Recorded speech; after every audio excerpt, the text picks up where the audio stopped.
Continue reading The Guardian by Nicholas Sparks, and this is chapter 37. Thoughts, Morrison said. An hour later, with most of the officers present, Morrison couldn't hide his anger and frustration. With Jennifer and Pete, he scored the items retrieved from the house in the hope that they might yield the suspect's true identity, but they turned up nothing. Neither had another examination of his phone record. What about fingerprints? They might help, Burris offered. We're checking for a match, but unless he's been arrested in North Carolina, it won't help. I've talked to the police chief in Colorado, and he's agreed to push the data through, but there's no guarantee that the suspect had even been in Denver either. But he took over Richard Franklin's identity, Jennifer protested. There's no proof that he was the one responsible for the disappearance. For all we know, he stumbled across the information and took advantage of it. But Morrison raised his hands, just keeping our options open. I'm not saying he wasn't involved, but we have to consider everything. Besides, that's not the issue here. The issue is Andrea Baddeley, what he's done and what he's capable of doing. What do we know for sure? Romanello? You seem to have the best handle on him. Jennifer rattled off what she knew. He's educated, most likely a degree in engineering, so that means he went to college. He likes photography and seems to have an eye for it, which means he's been doing it for some time. He had a wife named Jessica once, so we don't know anything more about her. He's probably a sociopath. He's been stalking Julie since the beginning of their acquaintance and seems to confuse her with his wife. They look a lot alike, and he's even called her by his wife's name.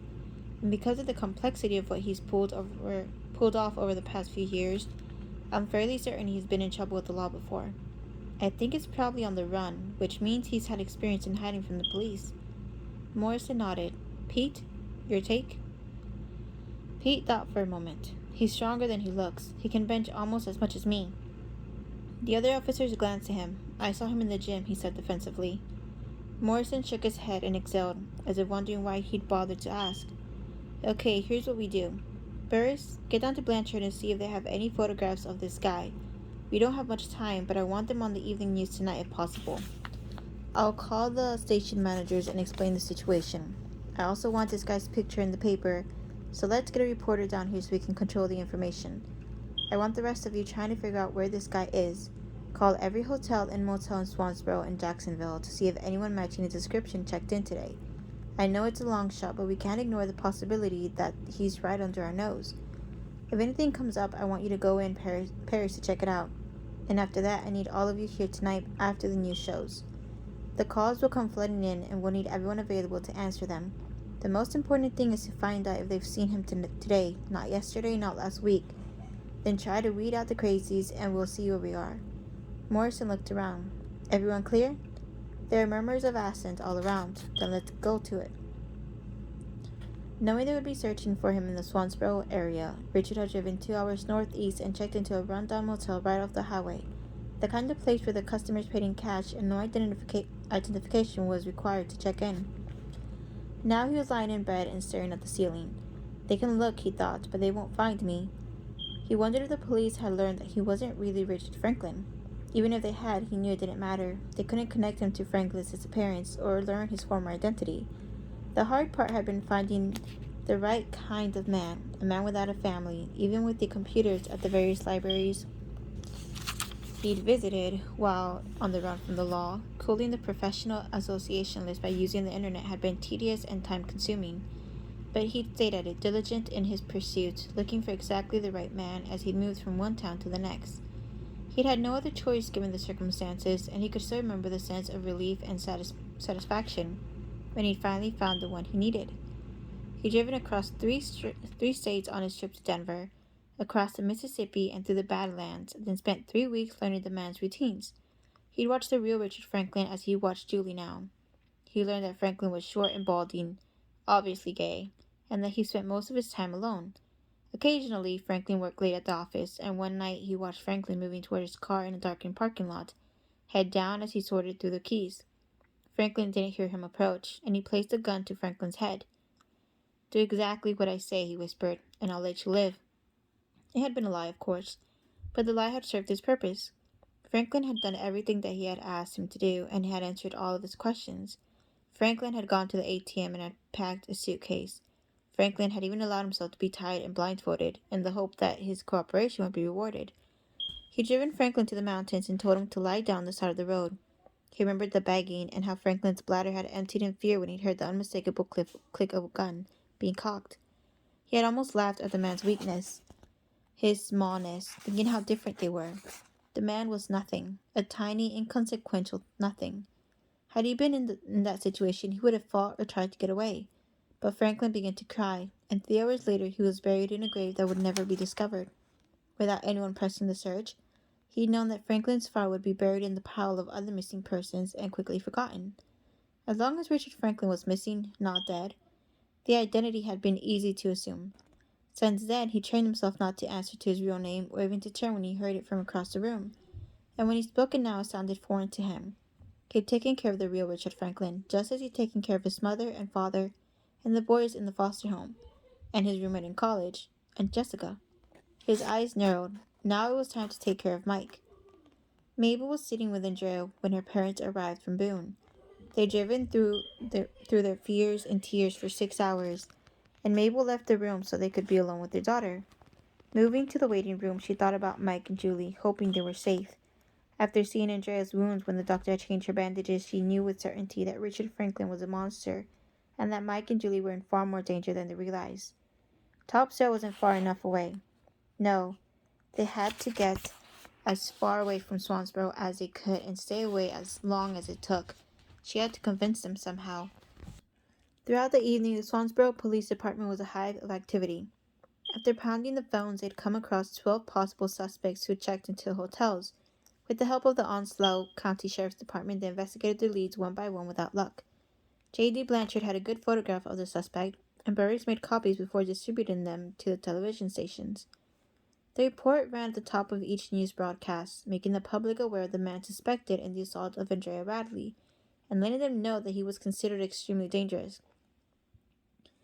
A description of the car, complete with license plate number, was also listed in the report. As Morris predicted, the calls flooded in within minutes of the airings. The entire department was on hand to answer them. Notes were jotted and names were taken. The crazies were weeded out. By 2 a.m., the department had talked to more than 200 people, but none had seen the suspect that day, nor had anyone spotted the car. Exhausted, Richard thought of Jessica as he was finally trailing off to sleep. She'd been a waitress at a restaurant he'd gone to, and though she wasn't the one who'd served him, his eyes had been drawn to her as he ate. She'd seen him staring and smiled briefly, holding his gaze. He had gone back to the restaurant as it was closing and waited for her.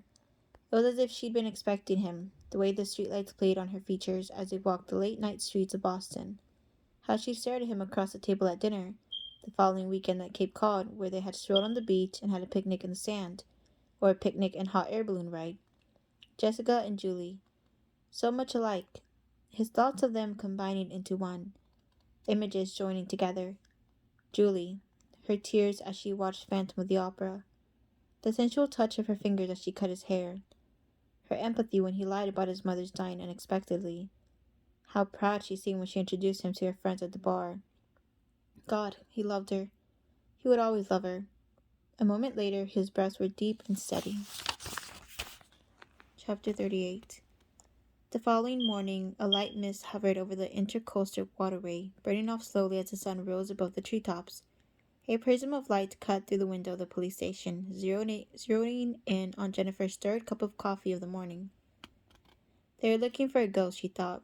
They had nothing, absolutely nothing to go on, and the waiting was the worst part. Jennifer had come into the office after only a couple of hours of sleep, but she regretted the decision.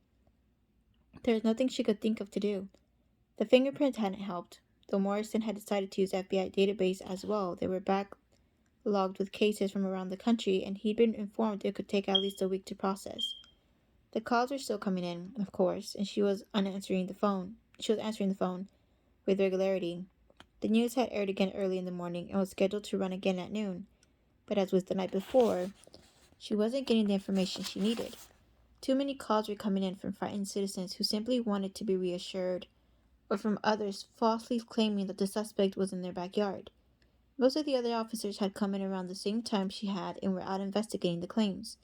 As the only officer still left at the station, she doubted whether any of them would pan out. But the officers had no choice but to follow up on all the leads. It was a downside to using the media for help, she thought. Though good information was possible, bad information was guaranteed, and it siphoned off the resources needed to do the job. Then again, what job? She wondered. The only thing they had to go on were the photographs from the briefcase, and she still couldn't figure out why she was so transfixed by them. She had gone through them a dozen times, but as soon as she put the stack aside, she felt the urge to reach for it again. Thumbing through, she saw the same images: Jessica in the garden, Jessica on a patio, Jessica sitting, Jessica standing, Jessica smiling, Jessica looking serious. Jennifer set aside the photos in disgust. Nothing. A moment later, the phone rang again. After listening, Jennifer began to respond. Yes, ma'am. I'm sure it's safe for you to go to the hardware store. By the time Mabel left Wilmington after staying awake most of the night, she was feeling slightly better about Andrea. Though she hadn't opened her eyes, there had been some movement in her hand just before dawn, and the doctors reiterated to her parents what a good sign that was. Knowing there was nothing else she could do, she got in the car and drove back to Swansboro. The morning sun made her eyes ache, and she had trouble staying focused on the road. Her worries about Mike and Julie's safety had only intensified during the night. I'll take a nap first, she told herself. Then I'll head out to the beach to talk to them. Richard woke and showered, then hopped back into the stolen Trans Am. 2 hours later, after buying a cup of coffee and a few magazines from a convenience store along the way, he pulled into Swansboro, feeling as if he'd come home. He was dressed in Dockers and a polo shirt. With his light hair and glasses, even he didn't quite recognize himself when he peeked in the rearview mirror. He looked like any other family man heading to the beach for the weekend.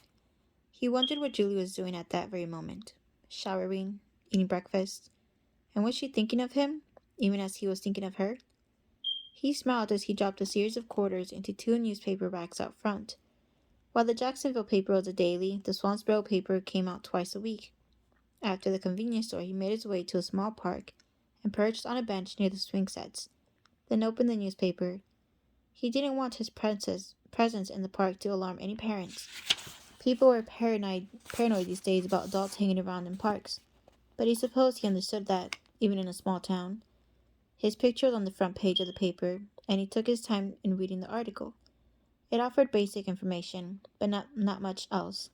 He had no doubt the reporter had gathered the information directly from the police department and listed a hotline number for people to call if they had any information. When he finished reading it, he scanned the rest of the paper, looking for anything about the stolen car. Nothing. Then he settled in to read the article again, his eyes glancing up every few minutes. He would wait all day if he had to. He knew the one he was looking for, the one who would lead him to Julie and Mike. When Pete approached Jennifer's desk, she thought he looked as tired as she felt. Anything? She asked.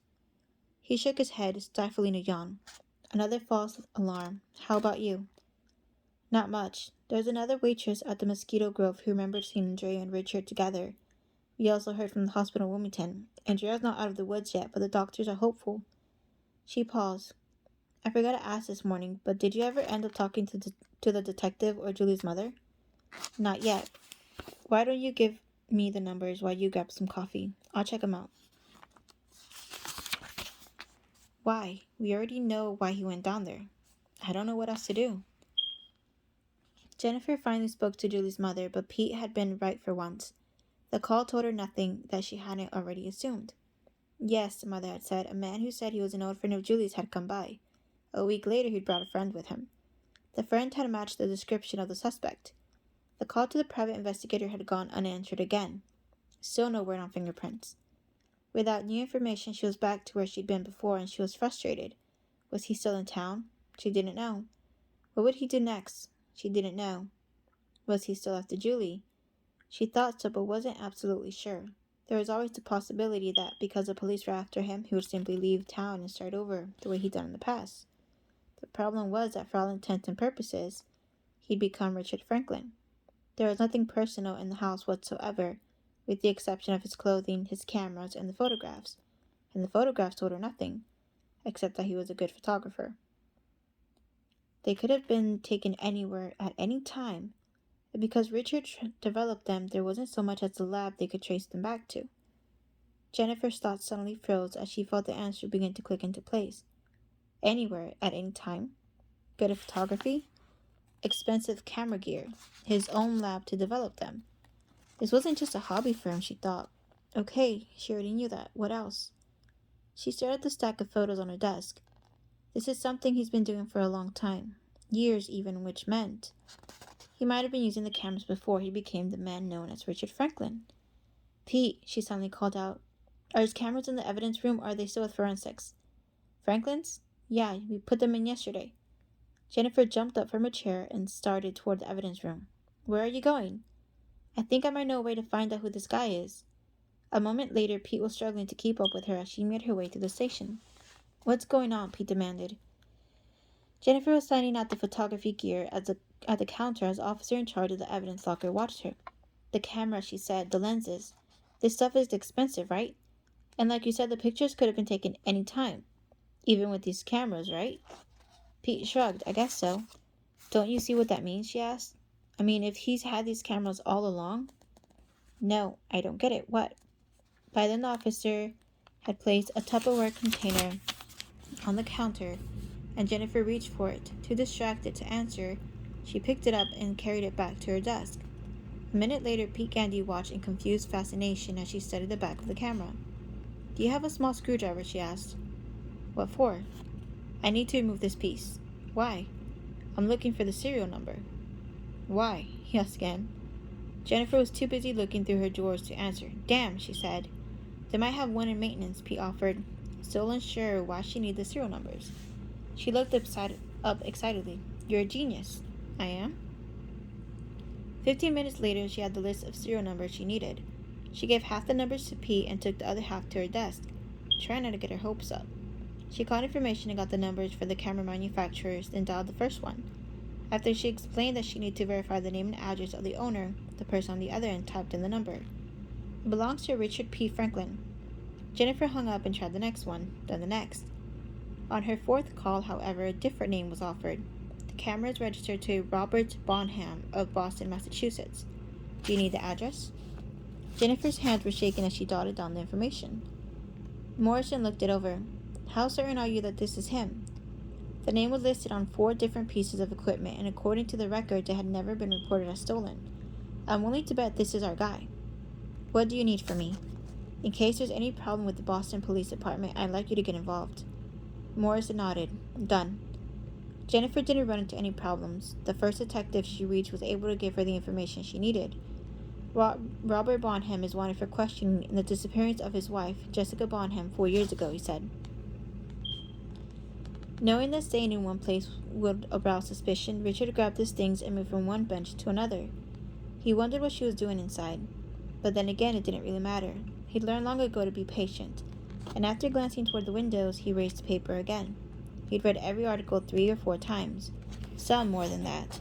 He knew when and where movies were playing. He knew that the community center was offering free computer classes for seniors, but the paper shielded his face from curious townspeople.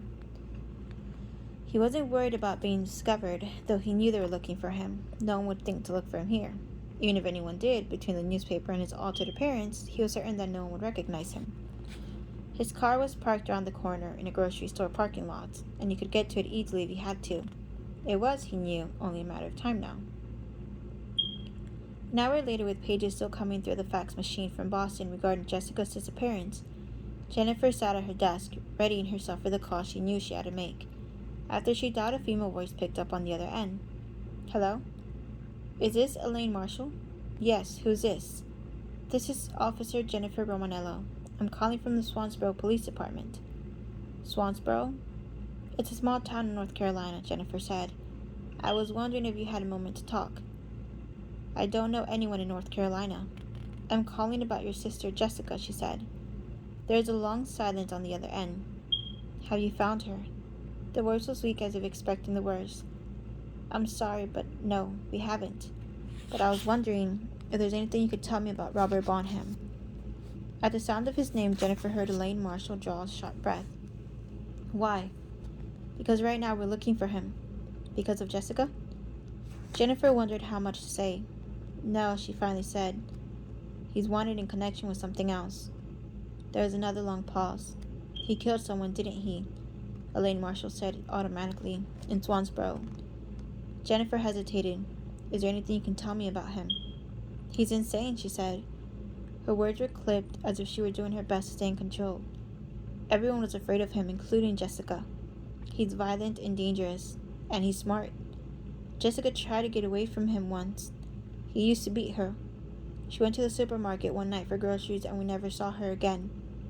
Everyone knew he did it, but they never found her. Elaine Marshall began to cry. Oh God, it's been so hard. You can't imagine what it's like not to know. Not to be certain. I know she's gone, but still, there's like a tiny spark that you hold on to. You try to move on, but then something happens that makes it all real again. Jennifer listened to the sobbing on the other end.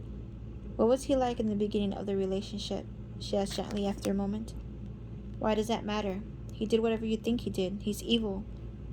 Please, Jennifer said. We just want to catch him. And you think this'll help? It won't. We've been looking for him for years. We hired private investigators. We made sure the police stayed on the case. Elaine Marshall trailed off. He's here, Jennifer said, and we want to make sure he doesn't get away. Now please, can you tell me what was he like?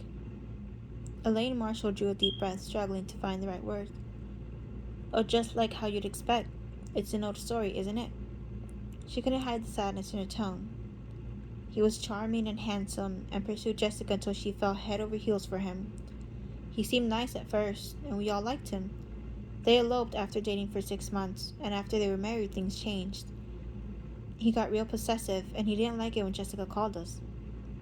Pretty soon, she rarely left the house, but on the few occasions we did manage to see her, we saw bruises.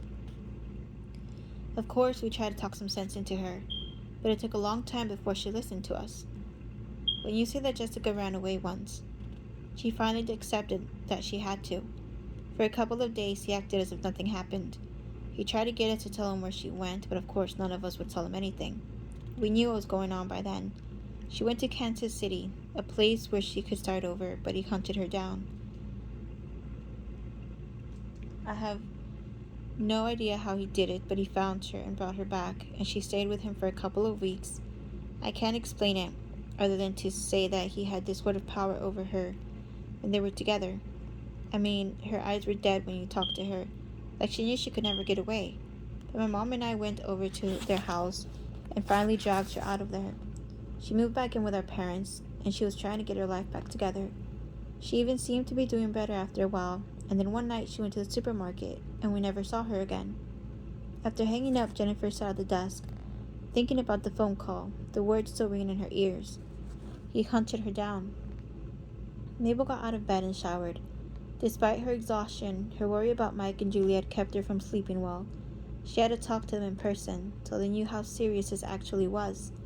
She grabbed their car keys and had headed out the door before she remembered what Julie had said in the salon right before she and Mike got in Emma's car. What if he follows us? Mabel froze in her driveway. What if Richard planned to follow her to the beach? What if he was watching her now? The street was clear in either direction, but Mabel wasn't so sure, nor was she willing to take the chance. She turned around and headed back inside. After sorting through the information on Robert Bonham and making a few more calls, including a second call to Elaine Marshall, Jennifer condensed the information to a couple of pages.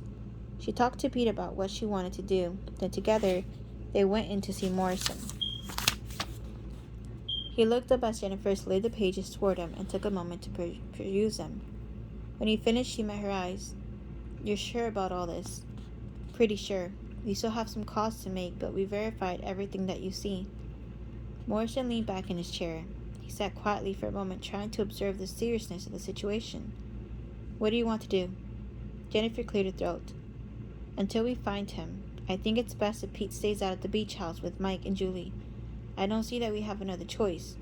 If what we learned is true, you know what he's capable of doing and what he's likely to do next.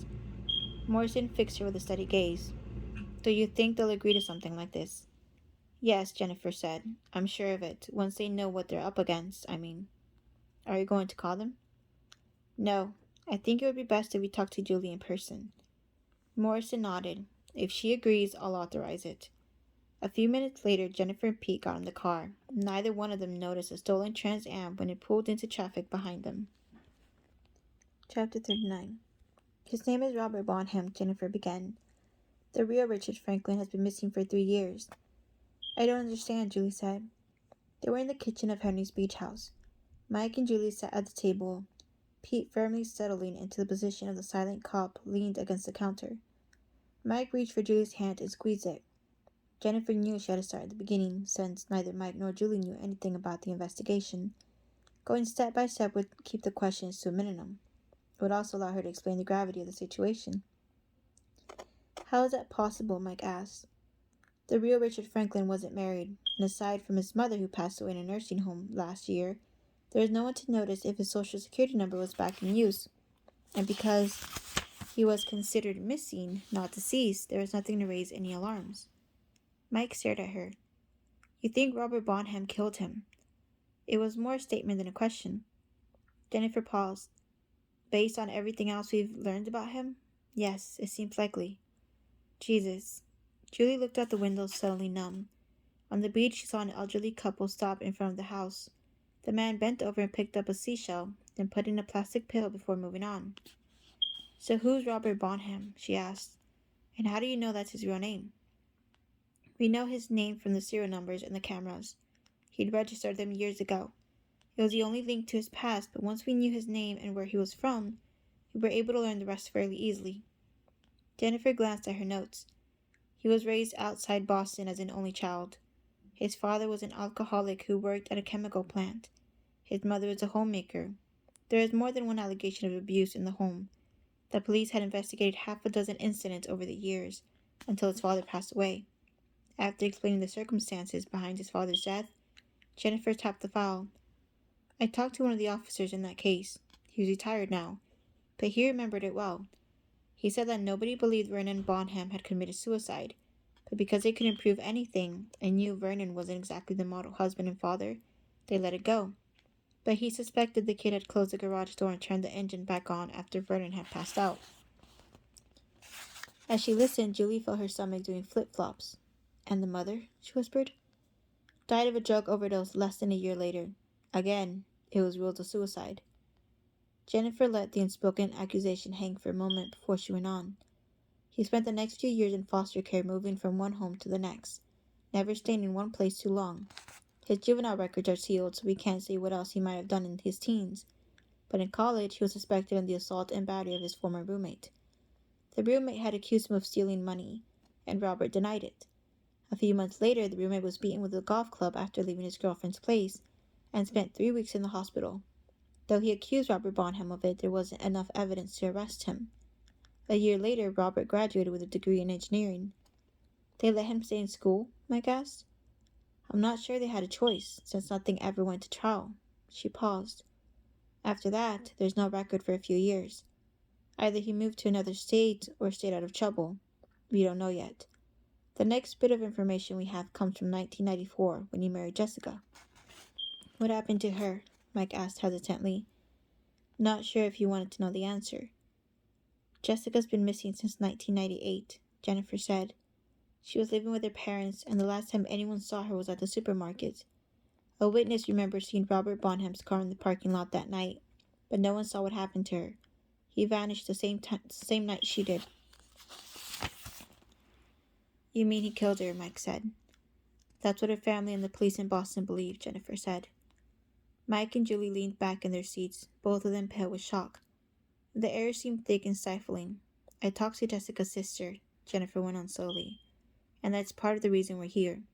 She told me that Jessica tried to run away once. She went halfway across the country, but somehow Robert tracked her down. Actually, she used the word hunted. She paused, letting the words sink in.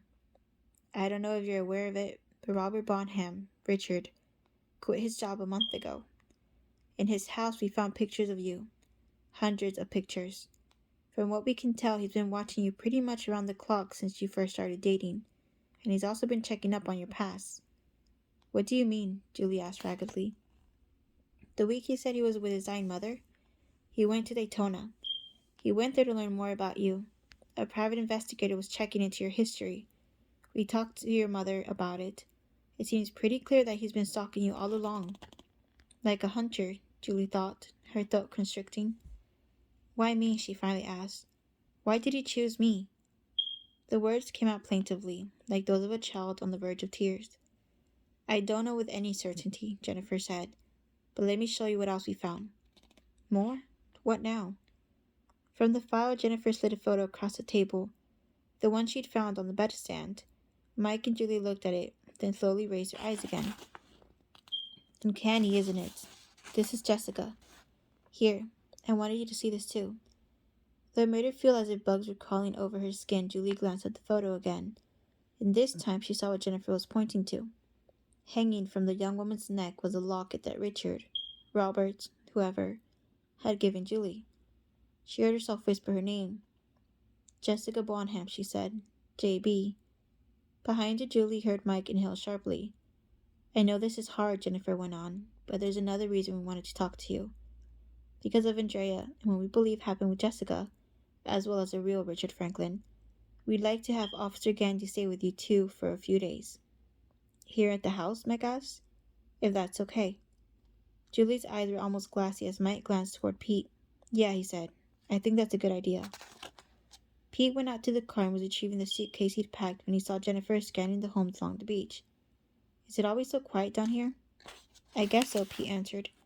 She studied the homes again. Only a few had cars parked in the driveways.